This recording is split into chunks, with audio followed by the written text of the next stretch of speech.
So it appears that the 7-year partnership between NASCAR and Eldora Speedway is over for the time being. So where does this leave NASCAR on pure dirt racing tracks? Are there any opportunities? And what about Eldora Speedway? Why did this track get knocked off the calendar when, by all accounts, it's really been an event that's turning into a crown jewel in the NASCAR Truck Series at least, and really across the board when talking about NASCAR racing events?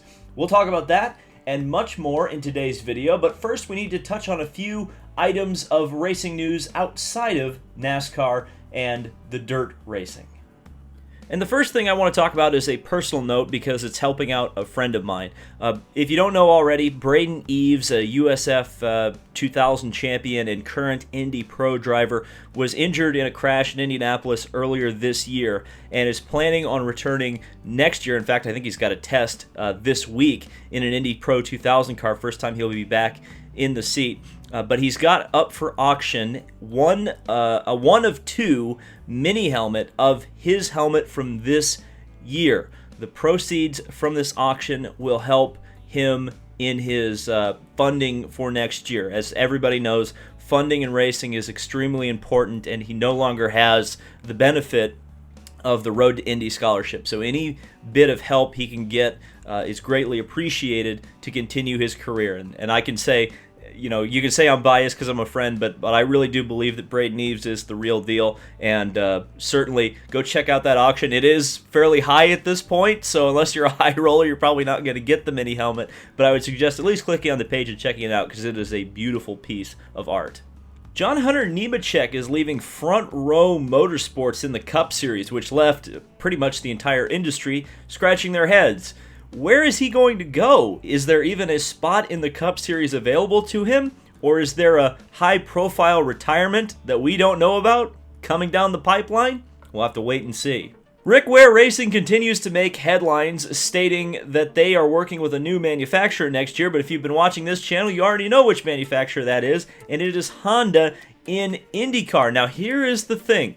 I already talked about this in the earlier video, but I want to reiterate this. We don't know what the heck is going on here.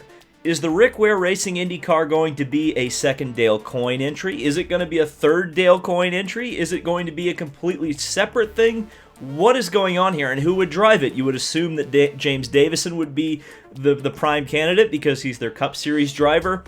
Obviously raced for them in the Indy 500, but this Ware IndyCar story, this isn't going away, and I think it's just going to keep ramping up. Several IMSA stories have been breaking in the last week, and I wanted to touch on many of them because it has some great implications for the Rolex 24 entry list. One of the first things is Dragon Speed. They may have closed their IndyCar program, but they're returning for a full season of World Endurance Championship in addition to running the Rolex 24. And the first driver they signed was Juan Pablo Montoya, who is now a free agent after leaving the Penske team. So at least for the bulk of the season, we know what Juan Pablo Montoya is doing, though I still speculate that he is at the top of the list for a potential McLaren Indy 500 entry. We'll have to wait and see. Seltzar Racing is entering a Dallara in the LMP2 category. Now, this is important for a couple of reasons. Ordinarily, LMP2 is by default a spec category. Virtually all the teams use an Oreca chassis, a French-built Oreca chassis, but this would be the first time that Dallara has entered an LMP2 in IMSA competition. Now, they've raced in the World Championship for several years now, and they have been racing in IMSA, though you may be surprised if you don't really pay much attention to who builds race cars. They actually build the Cadillac DPI, so Dallara has had a lot of fingers in the IMSA pie for a while now, and actually if you look at the Dallara LMP2, you'll see a lot of striking similarities between that and the Cadillac. So it'll be interesting to see what this car and team can do, this Italian team coming over here. I believe it's one of the last times they will actually run a Dallara LMP2 car. I think they're moving to GTM next year.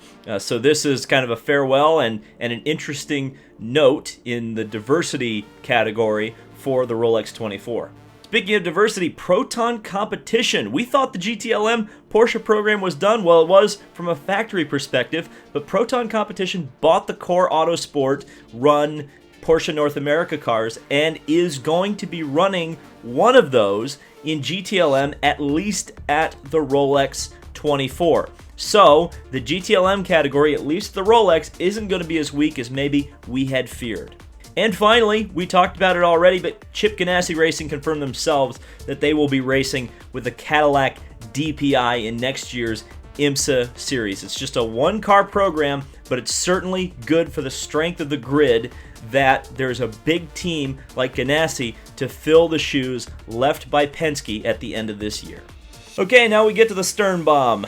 Adam Stern and actually Eldora Speedway themselves at this point have reported that NASCAR will drop Eldora from the Truck Series schedule for next year. Now, this was the only true dirt track in the top 3 series of NASCAR.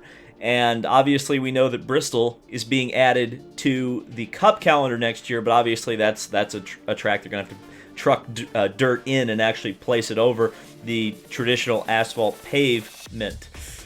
This is the first time since 2013 that this event will not run. And certainly this is one that's not going to be particularly popular with fans. And for whatever reason, this has been rumored for quite a while, and I'm not really sure how this all happened. There was I've heard some people say that it had something to do with Tony Stewart starting SRX, and that may well be true, which is the Superstar Racing Experience, where, of course, they will be racing at Eldora next year. May have bit the hand that feeds them with NASCAR. But one thing that I do know is while we don't know the full extent of the Truck Series schedule next year, it does sound like it's going to be reduced quite a bit. And it seems like NASCAR is intent, at least in some respects, on bringing a lot of their races in-house. The more events they can run at their own tracks, the less likely they are going to be to go outside of their own tracks to run events. Fair enough, that seems to be the way things are headed, at least for NASCAR. And it does sound like they're trying to cut costs in the Truck Series.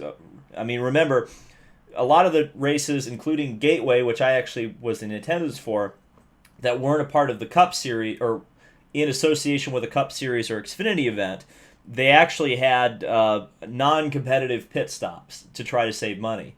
So it sounds like they're really, really trying to bottom dollar cut the Truck Series significantly. Now, there are some rumors that they may be going to IRP next year. Really strong rumors, actually. So it does sound like there are some good things coming for the Truck Series. But certainly from this perspective of Eldora leaving the Truck Series, not going to be on the calendar for next year, that's certainly disappointing. That was, to me, one of the big events in the Truck Series calendar, period. It was one of the crown jewel events, certainly for that series, and in a lot of ways, it was one that I think a lot of NASCAR fans look forward to watching, because not only did you get all the Truck Series drivers, you got a lot of dirt drivers coming over from various forms of the sport, and you got a bunch of Cup drivers who enjoy slinging dirt when they get the opportunity. And certainly for, say, for example, Kyle Larson, who ran a lot of those races, that's a great excuse to say, hey, Chip, I want to go run dirt, but I'm not going to be in a cage sprint car. It's a lot easier to sell when you're a NASCAR driver that you're not going to do that. It's really disappointing. There's no doubt about it.